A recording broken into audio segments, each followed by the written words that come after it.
Paz do Senhor Jesus, comunidade Missão Bethesda.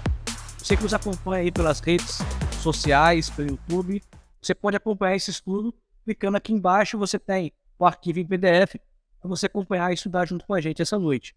Vamos abordar um tema de suma importância, muito comentado nesses últimos dias, que é o tema avivamento e missão da igreja. Para estudarmos e aprendermos junto esse tema essa noite, nós temos aqui algumas presenças ilustres. Nós temos aqui Bispo Júnior. Graças a paz, família Bethesda, graças a paz, irmãos. Estaremos aqui nessa noite compartilhando um pouquinho desse assunto para o nosso aprendizado e creio que vai ser edificante para o pessoal aqui no Jesus. Temos o presbítero Israel. A paz de Cristo, queridos. É um prazer estar aqui com vocês, servindo vocês, essa moda minha cristã.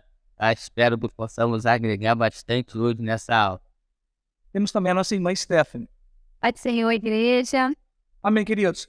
É um tema bem atual, é um tema muito pertinente, onde todos nós estamos ouvindo muito falar sobre avivamento.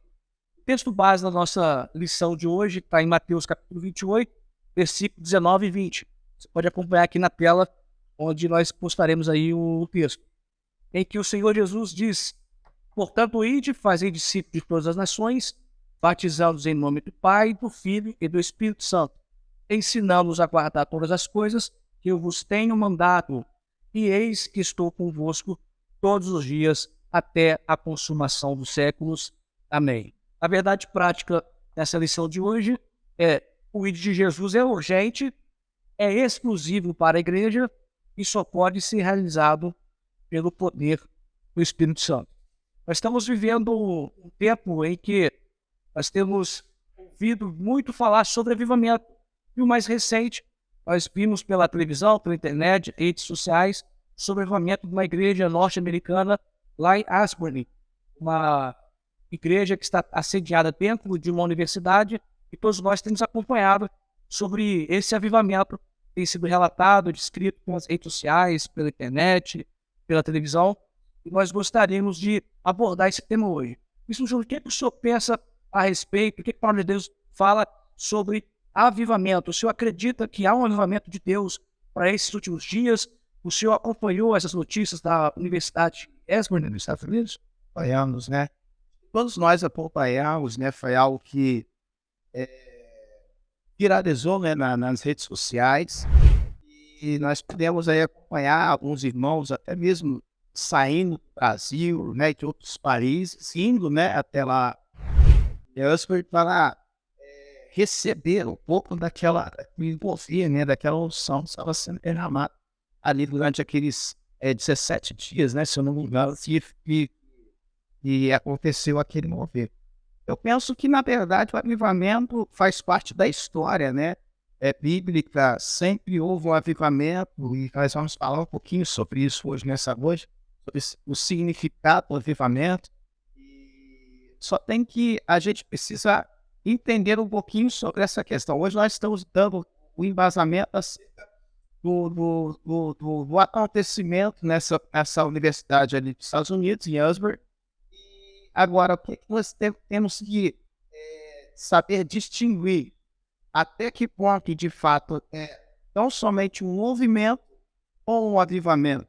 A história bíblica, ela sempre nos mostrou, né, diversos avivamentos que aconteceram ao longo do contexto bíblico.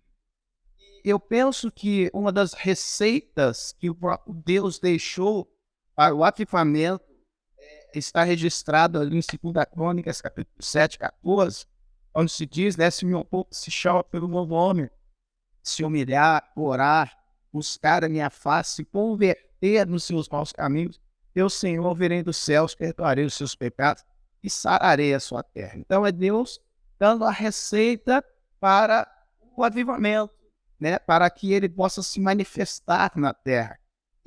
Então, ali, nós vimos, de fato, algumas características que se assemelham, né, presbítero, a um lugar de avivamento.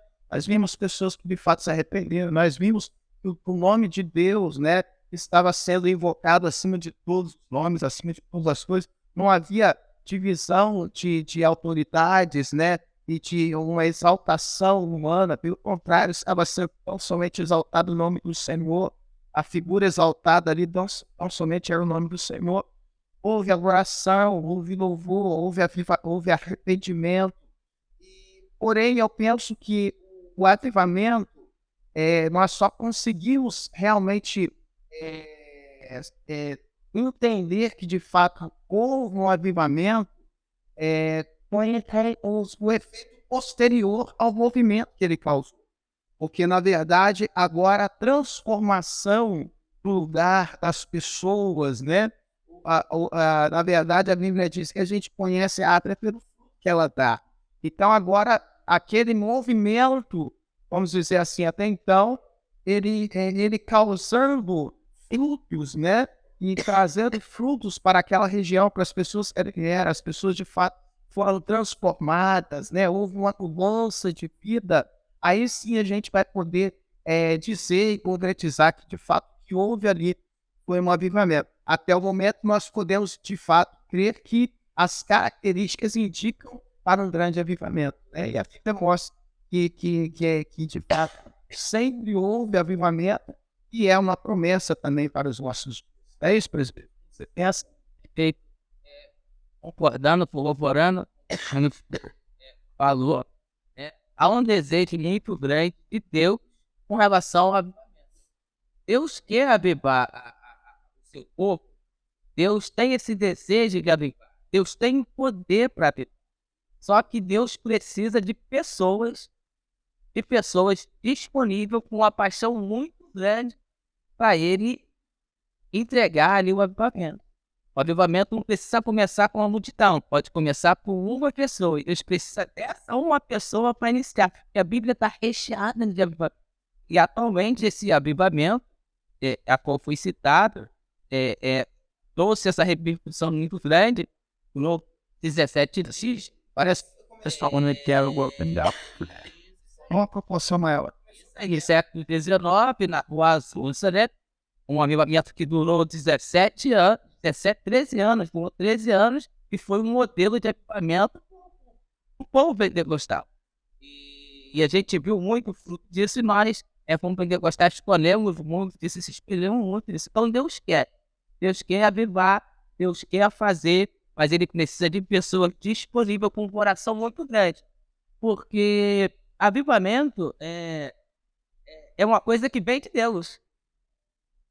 O homem se coloca à disposição e quem entrega é o próprio Deus.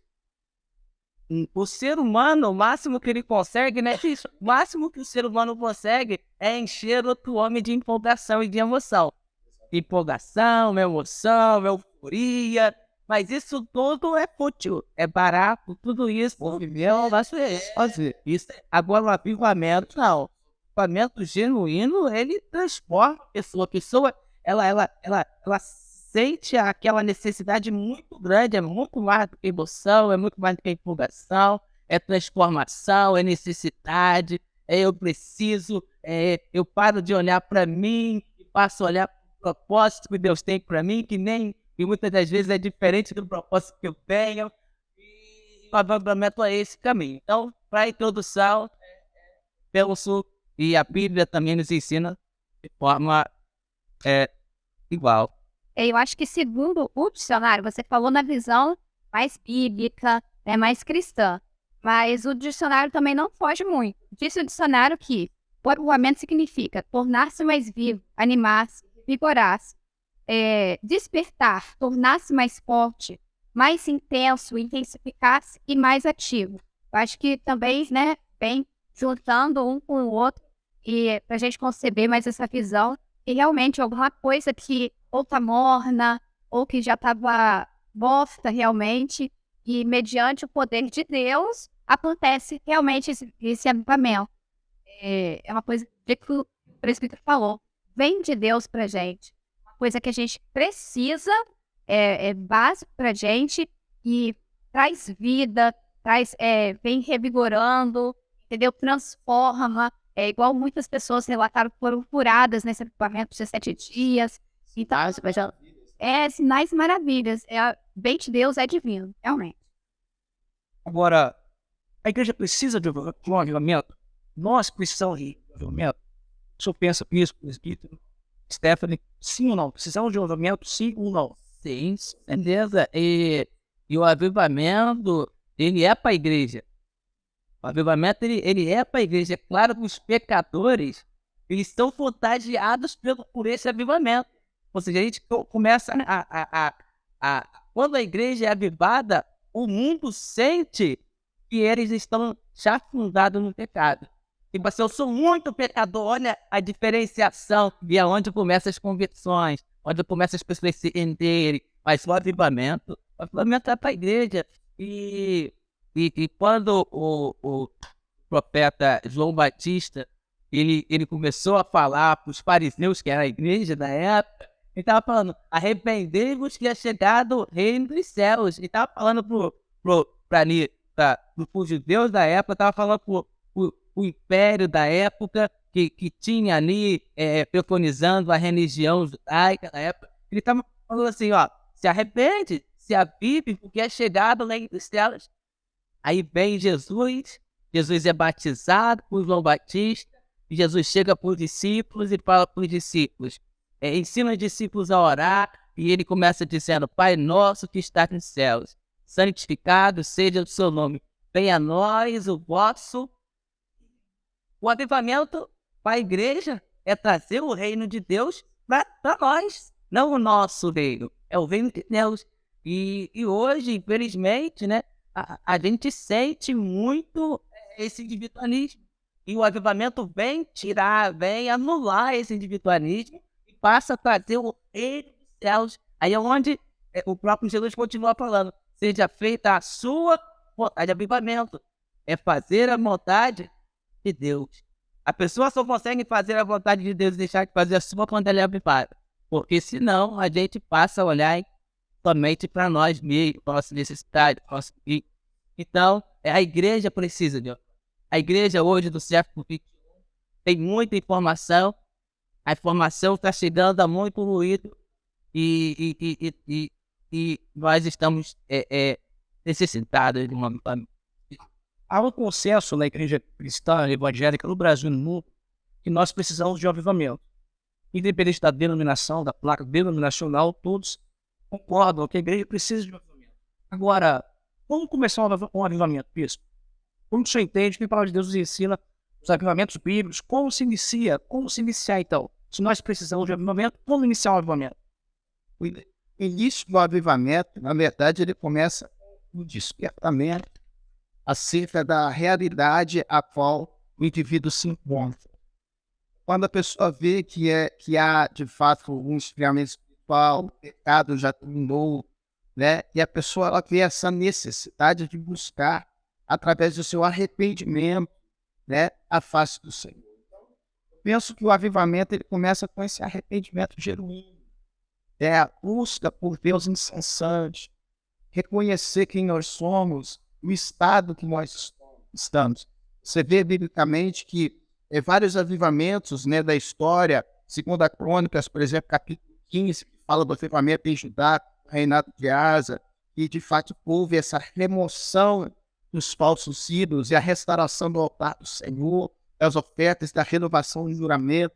Você vê onde o povo já estava corrompendo-se. Então, há o despertamento da realidade com a qual eles se encontram, para eles voltarem para o trajetório inicial, para voltar para a rota do caminho do Senhor. Então, eu penso que o avivamento ele começa com o arrependimento.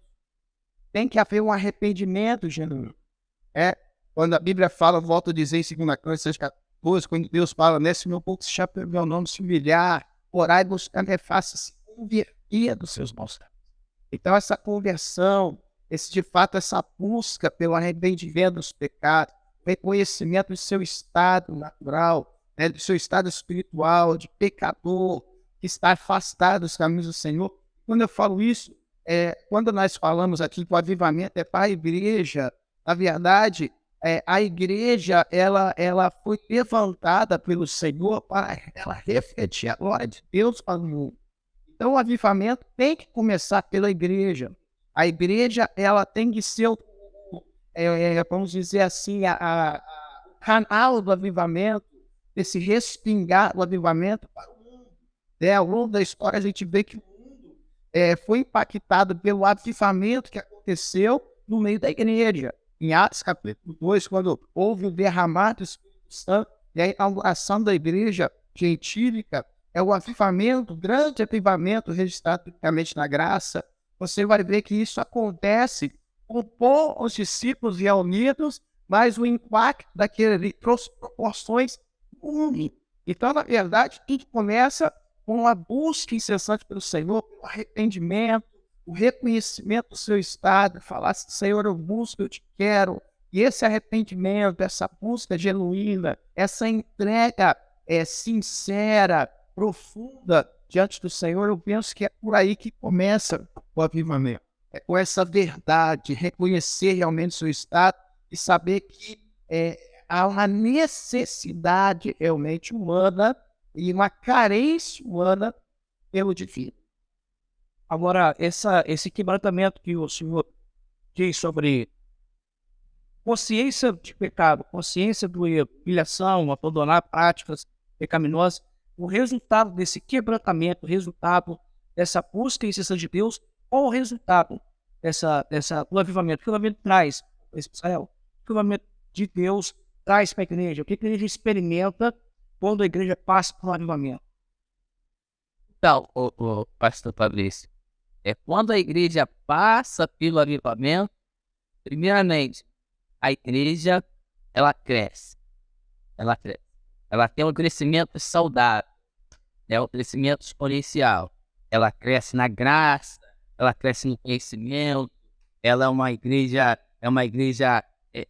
que passa por lutas, sim, passa por lutas, as pessoas permanecendo. É uma igreja que traz fruto, as pessoas são saudáveis espirituais. Modismo, influência de mídia, tudo isso é colocado de lado quando a igreja é avivada. Quando a igreja é avivada, há alegria no coração de todos, do ministério, de bispo, de todos, porque vê que a igreja está saudável. Os problemas são minimizados. Entendeu? Quando uma igreja não é avivada, os problemas da igreja, naturalmente, elas são superdimensionadas. Quando a igreja é avivada, isso é pormenores. O próprio Deus vai colocando tudo no lugar. Não dá trabalho para ninguém. A igreja vai frutificando, vai sendo saudável, vai crescendo, vai expandindo. O reino de Deus vai crescendo. Deus se alegra, abençoa, a cura, a bênção materiais, a tudo. E sem contar que é uma igreja que vai morar no céu. Glória a Deus. Stephanie, na nossa lição nós temos aqui vários exemplos de avivamentos bíblicos registrados ao longo da história. Se a irmã quiser comentar um desses avivamentos, os irmãos podem acompanhar também pelo arquivo em PDF. Então, eu queria ressaltar aqui nesse momento, ele falou da igreja do depois do avivamento. Agora, o que antecede o avivamento? Como o bispo já estava falando, foi o que aconteceu com todas essas passagens. Um povo extremamente idólatra, rebelde, que sempre voltava aos maus caminhos. Na ocasião que Josué, ainda naquele tempo, mesmo no deserto, indo para a terra prometida, o povo ainda tinha aquele apego com os ídolos do passado. Então, esse negócio da idolatria ainda não tinha sido tirado do coração. Então, mediante a esse quadro de uma igreja, que ainda com muitas coisas amarradas no passado, uma coisa mais, mas desse aqui eu não consigo desapegar, né? Então, é isso que segura, trava o avivamento. E é isso também que dá o gatilho, porque a igreja se vê num estágio, num momento tão difícil, porque querendo ou não, se a gente está saindo da rota que o Senhor está estipulando para a gente vai sofrer consequências por causa disso, né? Pode ser agora, pode ser para depois, mas a consequência vem. A igreja sofrendo com essa consequência, né? Tanto que uma coisa de gerações passadas que plantou uma coisa ruim, outras gerações bem lá para frente estavam colhendo ainda. Então é uma coisa assim. E aí vem aquele sofrimento, mas por que isso está acontecendo? Sabe, tá sofrendo, tá acontecendo coisas ruins, mas por quê? você não pega isso, joga aos pés do Senhor e busca a presença do Senhor, né, para poder viver o depois. Porque a gente sabe, a história está contada na Bíblia. Né? A gente sabe o que vem, o que acontece no antes, o durante e o depois. Vamos passar pelo depois, né, para a época do avivamento, para a época das boas colheitas, das coisas boas, da bênção sendo derramada, da presença de Deus na sua vida, na sua casa, no seu ministério. Então é isso que eu queria falar, é sobre tudo o que antecedeu a todos esses avivamentos, né? Que muita coisa ruim, criação, sendo escravizado, a idolatria agarrada no coração do povo de Deus. Isso que o Steph falou sobre idolatria. E aqui na nossa lição nós temos várias passagens bíblicas, crônicas, Neemias, Josué, sobre a idolatria do povo que servia como invocamento da presença de Deus no meio deles. O senhor só acredita que hoje, mesmo nós, como igreja de Jesus Cristo, a igreja pode estar errando contra a questão da idolatria? O crente hoje pode servir a Jesus, está cometendo esse idolatria? O senhor pensa assim? A idolatria sempre foi trocar, né, a pessoa de Deus por outra pessoa, por outros deuses, né? Então, o Senhor, Ele mesmo estabeleceu como mandamento amar a Ele acima de todas as coisas. Então, hoje em dia, eu penso que a idolatria ainda permanece, né, pairando no meio do povo de Deus, até mesmo por conta de pessoas, né? Hoje a gente vive um contexto muito complicado, porque hoje pessoas estão sendo idolatradas. Às vezes a pessoa se coloca em um patamar ou num lugar até mesmo semelhante ao divino, né? Como se elas fizessem alguma coisa, como se a presença delas fosse fundamental, né? Isso, quando nós falamos hoje no contexto muito amplo dentro da igreja, como nós falamos aqui, no contexto de lideranças, né? Ou até mesmo hoje grupos, né, musicais e pessoas dentro dessa esfera, né, da música, do louvor, da adoração.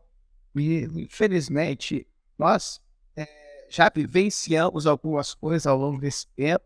Eu tive a oportunidade de estar vivendo fora. Mesmo lá fora, eu vi algumas coisas que me assustaram, como, por exemplo, grandes eventos, as pessoas, elas darem muita ênfase à figura tal, não, se fulano estiver, eu vou, não, fulano, é o pastor tal, ou, né, o é o cantor tal, se ele tiver, aí realmente Deus vai se manifestar. Então, realmente, a gente corre certos perigos, né, quando nós estamos colocando alguém, né, ou no patamar de Deus, ou como se ele fosse a pessoa que pudesse ter o poder de trazer a manifestação de Deus para aquele momento, então somente ela. Não. Então a gente precisa tomar certos cuidados quanto a isso. Eu penso que hoje, nisso, quando eu falo dentro da esfera da igreja, né, fora a esfera global, né, que hoje as pessoas também igualatam pessoas, né, dos meios diversos, né, do futebol, da música, atores, enfim, né, tantas pessoas hoje que são colocadas num lugar, né, realmente que parece que a ausência delas, né, acabaria com a sua própria vida, né. Então as pessoas, elas colocam pessoas em alguns lugares, né, então tudo aquilo que substitui, né, o divino, a pessoa de Deus, né, e colocar algo acima de Deus ou no lugar de Deus, né. Eu acho que aí é parte da idolatria. Isso é muito perigoso. Eu penso que hoje o mundo está caindo por esse caminho. É sobre o propósito da igreja. Estou falando de sobrevivimento. Avivamento é tornar-se mais vivo, é animar-se, é voltar a estar em pleno funcionamento. Agora, sobre o propósito da igreja. A igreja precisa de um avivamento para um determinado propósito. Igreja de Israel, qual é o propósito da igreja? A igreja precisa se avivar para cumprir o propósito. Qual o propósito de Deus para a igreja na face da terra? O que Deus tem para a igreja? Pastor Fabrício, então, o propósito da igreja é unânime, né? É a grande comissão. A grande comissão. Ir por todo mundo. e pregar o evangelho a toda criatura. Aquele que crê, for batizado, será salvo. Aquele que não crê, infelizmente, está condenado. E esse é o papel da igreja. Porém, o propósito da igreja é fazer isso em amor, avivado, até porque tudo que nós, o próprio apóstolo Paulo falou, tudo que nós viemos a fazer tem que ser com amor. O avivamento também é com amor. A pessoa que é avivada, ela tem amor. E só faz o ir quem tem amor. Não é assim? E amor mesmo, amor de verdade. Amor que é sacrificial. Tipo assim, eu vou sacrificar alguma coisa, eu vou sacrificar o meu tempo. Eu vou sacrificar. Cortando mais tempo disso. E é aquela pergunta inicial que está acontecendo, né? O que aconteceu na faculdade de Ansbach. Nós só vamos conseguir, de fato, diagnosticar um avivamento local quando esse tipo de comportamento, quando esse tipo de sentimento começar a refletir por meio daqueles que ali estiveram. Porque o verdadeiro avivamento, ele transforma também os nossos sentimentos, as nossas atitudes, os nossos comportamentos. Eu penso nisso, eu penso que realmente houve avivamento. A gente só vai saber quando, de fato, o fruto, né, do Espírito começar a exalar, de fato, nessas vidas a ponto de o amor estar em.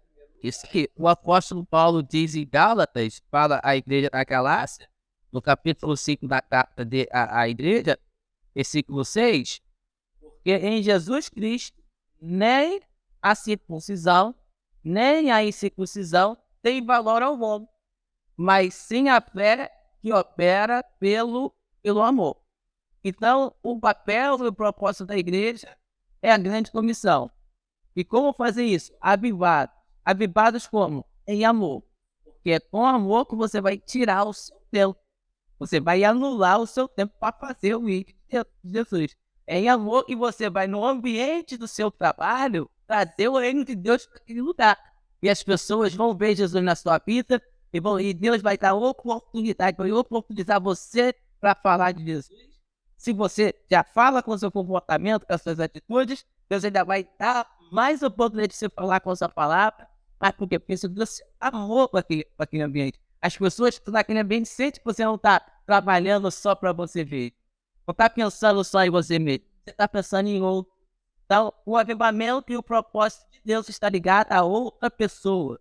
Então, o propósito de Deus é outra pessoa. A igreja formando igreja. Quando isso acontecer, estamos alinhados ao propósito de Deus. A igreja de Cristo, a igreja brasileira, a igreja mundial está alinhada ao propósito de Deus. Algumas palavras que são muito utilizadas hoje, principalmente no meio corporativo. Creio que todos aqui já viram na entrada de uma empresa uma placa de propósito da empresa, missão da empresa, visão, valores, e muito bem falado aqui, exposto pelo bispo Israel, sobre o propósito da igreja. A gente entendeu todo o propósito da igreja é a missão, anunciar o evangelho. Agora, em meios mais práticos, qual que é a missão da igreja? A missão significa como pôr em prática. O propósito é anunciar o evangelho de Cristo. Agora, a missão da igreja é como botar em prática essa anunciação. Como fazer? Evangelização no mundo, como o presbítero falou, realmente a gente está sarado, curado, avivado, para poder transbordar isso para as outras pessoas. Isso eu acho que é o importante. Ter para poder dar. Né? A gente recebe do Pai de graça e a gente também tem que dar de graça e com amor. Esse dar com amor, do jeito que ele está falando, me tocou porque você ceder um tempo na sua agenda para poder praticar o ID, ceder o seu tempo na igreja para o seu tempo de vida mesmo, rotina, é uma loucura. Aqui só tem meninos, mas para mãe, dona de casa, as crianças que trabalham, o tempo é uma coisa muito preciosa. É você tirar o seu tempo para dedicar em oração pela vida de outra pessoa. É uma renúncia mesmo, renunciar, é um tempo de lazer, alguma coisa, para fazer alguma coisa para o reino de Deus. né, para o reino de Deus. Porque esse negócio do reino de Deus é uma coisa tão preciosa que cada momento que a gente perde, às vezes é uma oportunidade. Poxa, eu não falei com aquela pessoa, passou a oportunidade ali, às vezes a semente ali ia ser plantada, ia frutificar uma coisa linda na vida daquela pessoa. Você às vezes nem vai participar daquela colheita, mas você no céu você vai ter a sua recompensa, né? Foi plantada por você, porque você disponibilizou aquele tempo para fazer aquilo, disponibilizou, perdeu a sua oportunidade de ter no lazer alguma coisa, mas você ganhou uma vida, você sarou um coração, você liberou uma palavra sobre a pessoa, você determinou a cura, você ajoelhou, orou. Eu acho que o id da igreja vale também para evangelização, é muito importante e tal, mas eu acho que o id da igreja também é muito para os nossos próximos, né? É para quando Deus derrama em você e você pode transbordar nos seus próximos, no seu ambiente de trabalho, para sua família, na sua comunidade, até mesmo nos ministérios também transborda. E tudo que transborda do Senhor é grandioso, porque multiplica. É lindo. Você falou sobre missão, surgiu em termos práticos também, sobre edificação do corpo de Cristo. Todo cristão tem essa missão de edificar o corpo de Cristo. O que seria edificar? Como edificar o corpo de Cristo? O cristão tem essa responsabilidade, essa missão, essa ordenança. Nós somos edificados, somos igreja, né? A edificação, ela vem através do corpo, vem através da igreja, vem através de ser um irmão, né? Praticar, né, o amor, né, juntamente com o irmão. A gente só consegue, na verdade, ser igreja e trazer essa edificação se nós estivermos ligados, né? E, então é o grande desafio, né? É ser essa igreja, esse corpo unido, trabalhar em unidade, em amor, né, em respeito, caminhando todos pelo mesmo propósito, né? Então isso vai fazendo com que o corpo seja edificado, né? E a gente vai sendo aperfeiçoado, como em Efésios 4, versículo 12, 13, fala sobre isso, essa edificação, para que possamos estar nos aperfeiçoando em curso, estar para. Então, essa unidade, né? Estarmos unidos debaixo do mesmo propósito. E ainda dentro do que a Stephanie colocou, né? Acerca dessa missão da igreja, dessa renúncia, né? Em prol da evangelização, em prol desse id, né? E quando nós falamos desse id, às vezes o id parece ser constante, né? Mas começou em Jerusalém, né? Ele falou, olha, é Jerusalém, Judeia, Samaria, até os confins da terra. Então, a gente às vezes foca nas missões olhando os confins da terra, né? E às vezes a gente esquece que às vezes a gente está na nossa Jerusalém também, nós podemos, né, começar a exercitar esse id, né? Inclusive a nossa Jerusalém, a nossa casa, a nossa família, é os nossos vizinhos, né? É dentro da nossa região. Então, hoje até mesmo, né? Hoje, aproveitando que nós estamos aqui nessa aula para a igreja, né? Nós temos hoje tantos ministérios, hoje praticamente, né, o evangelismo hospitalar, né, que é carente de pessoas que estão lá, né, precisando de pessoas que queiram, né, se dispor para praticar o id, tanto no hospital como no Degase, né, e nos projetos da igreja esse ano. Hoje, agora, nós também acabamos de enviar o pastor Mário para o grande comissão, né? Um pouco mais distante, foi lá para os convites à terra, né? Mas nós estamos aqui praticando esse id na nossa Jerusalém. Bem, resumindo o que o bispo disse, você não tem desculpa para não fazer nada. Vários ministérios, eu tenho desculpa. O bispo falou, agora nós temos muitos bônus, que somos filhos de Deus, nós somos sacerdócio real, nação santa, povo de querido. Eles têm muitos bônus em sermos filhos de Deus. Queria perguntar para o presidente de Israel, ainda tendo essa lição, sobre a igreja tem responsabilidade. Nós temos bônus, nós temos direitos, mas a igreja tem dever, ela tem responsabilidade. Sim, a igreja, todo esse arcabouço que Deus tem cuidado, né? E estamos esperando aí mais um grande avivamento. E com tudo isso, temos responsabilidade. Com toda essa unção, como o bispo costuma dizer aqui na igreja, né? Eu não desperdiço a unção. E com a unção vem a responsabilidade. O que você vai fazer com essa unção? O que você vai fazer com essa responsabilidade? Você precisa edificar os irmãos que estão do seu lado. Você precisa exalar o bom perfume de Cristo. Você precisa ser uma carta aberta, como o apóstolo Paulo, a carta aberta para todos. Ser um obreiro, o próprio apóstolo Paulo, que não tem com que se vergonhar, que maneja bem a palavra da verdade. É uma responsabilidade muito grande. Nós somos... a presença de Deus aqui na terra está dentro de nós. O Espírito Santo de Deus está dentro de nós. Como ele está dentro de nós, há uma responsabilidade muito grande de não esquecer esse Espírito Santo. E a responsabilidade é edificar, fazer a igreja crescer, deixar Deus fazer de nós um instrumento de verdade, um instrumento de cura para todas as pessoas. Deus quer curar, Deus quer salvar. E qual é a responsabilidade? É Deus que vai fazer sozinho, vai mandar os anjos vir aqui. Deus quer usar eu e você. Então há uma responsabilidade. A responsabilidade nossa é estar disponível sempre para Deus. Essa é uma grande responsabilidade, estar disponível, sempre disposto para fazer a obra. Vou ler o nosso conteúdo aqui, só para complementar.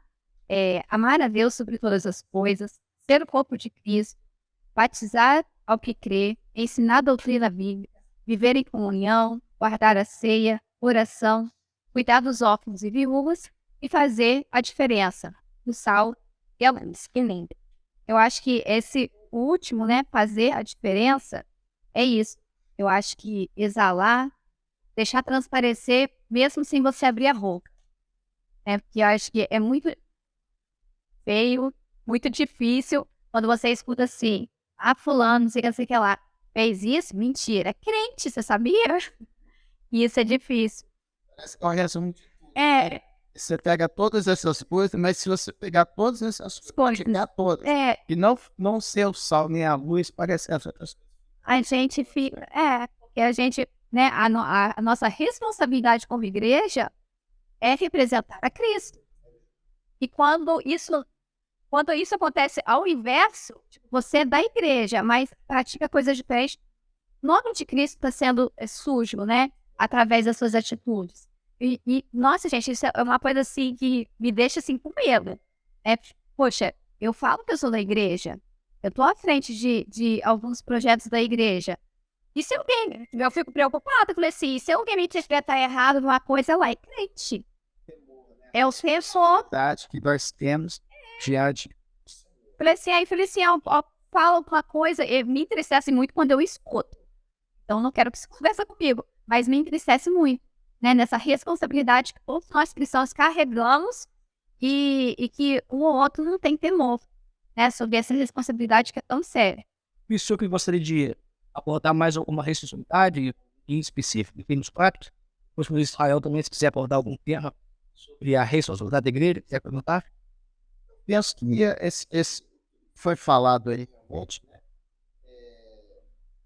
Eu acho que abrange isso mesmo. Agora, como a Stephanie falou, esse fazer a diferença, eu acho que né? O Senhor nos levantou para sermos, né, sal da terra. Então, existe essa responsabilidade, né? O mundo espera, né? Na verdade, até fala que a natureza ama, né, a manifestação dos Deus. Então, assim, nós estamos aqui para isso, né? Para que o Senhor se manifeste. Então, nós temos essa responsabilidade, de carregar a glória de Deus, de ser esse veículo. Ele fala que nós somos o templo de habitação do Espírito Santo. Então, assim, é uma responsabilidade muito grande. Nós carregamos de ser representante da glória de Deus nos lugares, né, de carregar a marca de Cristo, levantar a bandeira da salvação. Então, eu penso que essa é a grande responsabilidade, né? Diante de todas Eu acho que, na verdade, quando nós conseguimos estar envolvidos nesse contexto todo, eu acho que a gente consegue fazer a efetuar dessa outra. Muito bem abordado pela Esther, visto sobre a responsabilidade da igreja em relação a esse avivamento, em relação à grande comissão. Eu só queria voltar um pouquinho lá atrás, pastor Patrício, perfeito, sobre o avivamento. Já perguntado, né? Quando vai acontecer o avivamento? Como é que acontece o avivamento? Como é que se inicia o avivamento? Aí veio a minha memória agora, como eu já tinha falado, que é o próprio Deus que traz o avivamento. Então, quando Deus traz o avivamento? É no tempo dele. Como ele falou com os discípulos. E para todos aqueles discípulos, não são todos os discípulos que estavam com ele. Mais de 500, né? Falou bem, permaneça em Jerusalém até que o alto seja revestido de fogo. Então, o avivamento vem, claro que vem. Deus quer, Deus tem todo o poder. Mas a igreja precisa permanecer em amor, permanecer fazendo ir na grande comissão. Precisa permanecer, porque no tempo certo, Deus vai derramar. Mas só vai derramar o avivamento naqueles que permanecem. Perseverança. Você que nos assiste aí pelo YouTube, redes sociais, pode postar a sua pergunta aqui no WhatsApp, tá aqui embaixo, e nós vamos debater e responder algumas dessas perguntas. Nós estamos indo agora para o último bloco, onde nós teremos as considerações finais de cada debatedor e logo em seguida respondendo aí ao chat e a perguntas dos irmãos. Bispo, qual as suas considerações finais sobre esse tema? O que o senhor achou? Qual a mensagem de Deus para hoje para a sua igreja? Queria agradecer, né, pela oportunidade de estar participando aqui, juntamente com os demais aqui, professores, né, magistrados, mas estamos aqui tratando desse assunto relevante da igreja atual, que é o avivamento, né, e as nossas responsabilidades como igreja. E eu penso que nós, como igreja, devemos, como o presbítero falou, vivermos em busca desse avivamento, mas não esperar o avivamento para fazer as coisas. Viver debaixo dos desígnios de Deus, das ordenanças de Deus, né, para que o grande avivamento venha no seu tempo. É como nós estamos à espera do Senhor. A Bíblia diz que nós vivemos como igreja na esperança, na expectativa da volta do Senhor. E nós não sabemos o dia e a hora. Como nós vivemos? Vivemos aguardando na posição que Ele ordenou que nós estivéssemos. Então, nós como igreja, nós devemos também assim, né? Nós vivemos buscando sempre o avivamento, buscando sempre o novo do Senhor, derramar de Deus, mas hoje nós já estamos posicionados como igreja. Nós já temos o Espírito Santo morando em nós. Nós somos templo e morada de Deus. Deus habita em nós através do teu Espírito. Então nós já podemos fazer, nós já podemos viver aquilo que Deus designou para a sua igreja. Então faça isso. Viva conforme a vontade de Deus. Busque a cada dia mais o arrependimento. Busque estar na posição que Deus quer. Se arrependa. Busque a face do Senhor. E certamente, ao seu tempo, Ele vai derramar, vai fazer um grande avivamento. Temos promessas para grandes avivamentos ainda neste tempo no nosso Brasil. E sabe que aconteça conosco e possamos viver essa realidade. Mas hoje nós já podemos viver na presença do Senhor, o seu derramar, a sua presença tão poderosa que nos capacita para vivermos nesse tempo e realizarmos a sua proposta. Deus abençoe vocês, em nome de Jesus. Eu que agradeço a oportunidade, o convite do pastor Fabrício, que nos fez. Agradeço também a Anistíssima Stephanie, fazer parte dessa banca. Agradeço ao Bispo Júnior, pastor, bispo dessa igreja. Eu estou muito feliz de estar aqui com vocês, contribuindo. E eu quero fechar dizendo que o avivamento ele começa pela palavra. Então já é um ponto inicial esse nosso estudo bíblico, a exposição da palavra. A palavra expositiva aqui, estudada, minuciosa, já é um prenúncio de um avivamento. O profeta Abacuque disse: ouvi a sua palavra e temer. Aí após ele ouvir a palavra e temer, ele desejou, Senhor, aviva a sua obra no decorrer dos tempos, no decorrer dos anos. E faze-a conhecida. Em nome de Jesus, esse avivamento, esse momento, já é um pontapé inicial para um grande avivamento da comunidade de São Bethesda, em Volta Redonda, Rio de Janeiro, no Brasil e no mundo. Muito obrigado, queridos, pela oportunidade. Muito obrigada também pela oportunidade de falar sobre isso. Obrigada, Pis. Obrigada por você. Eu estou muito feliz, né, pelo convite e essa palavra do avivamento. A minha conclusão que eu queria trazer para vocês aqui seria santidade. A busca pela santidade. A busca pela santidade cobre tudo. Cobre a busca da leitura bíblica, embasamento bíblico, andar conforme os mandamentos do Senhor, né? A convivência dentro da igreja. Eu acho que buscar a santidade, sempre buscar a paz do Senhor, acima de tudo, o avivamento vem, vidas são transformadas e a gente espera em santidade pelo próximo avivamento do Senhor. Queridos, nós acreditamos no último avivamento, um grande derramar do Senhor para esses últimos dias, que o nosso propósito de vida seja buscar ardentemente o novo de Deus para a sua igreja. E só o Espírito Santo que é capaz de nos habilitar a vivermos o propósito da igreja, e só Ele pode nos habilitar para vivermos a missão da igreja. Quero glorificar a Deus e agradecer ao Bispo Júnior, ao Espírito Israel, a Stephanie, e a você que permaneceu conosco até agora, acompanhando. Nosso muito obrigado. Você pode nos acompanhar pelas nossas redes sociais, deixar sua pergunta no chat, e eu te aguardo até a próxima lição, em nome de Jesus.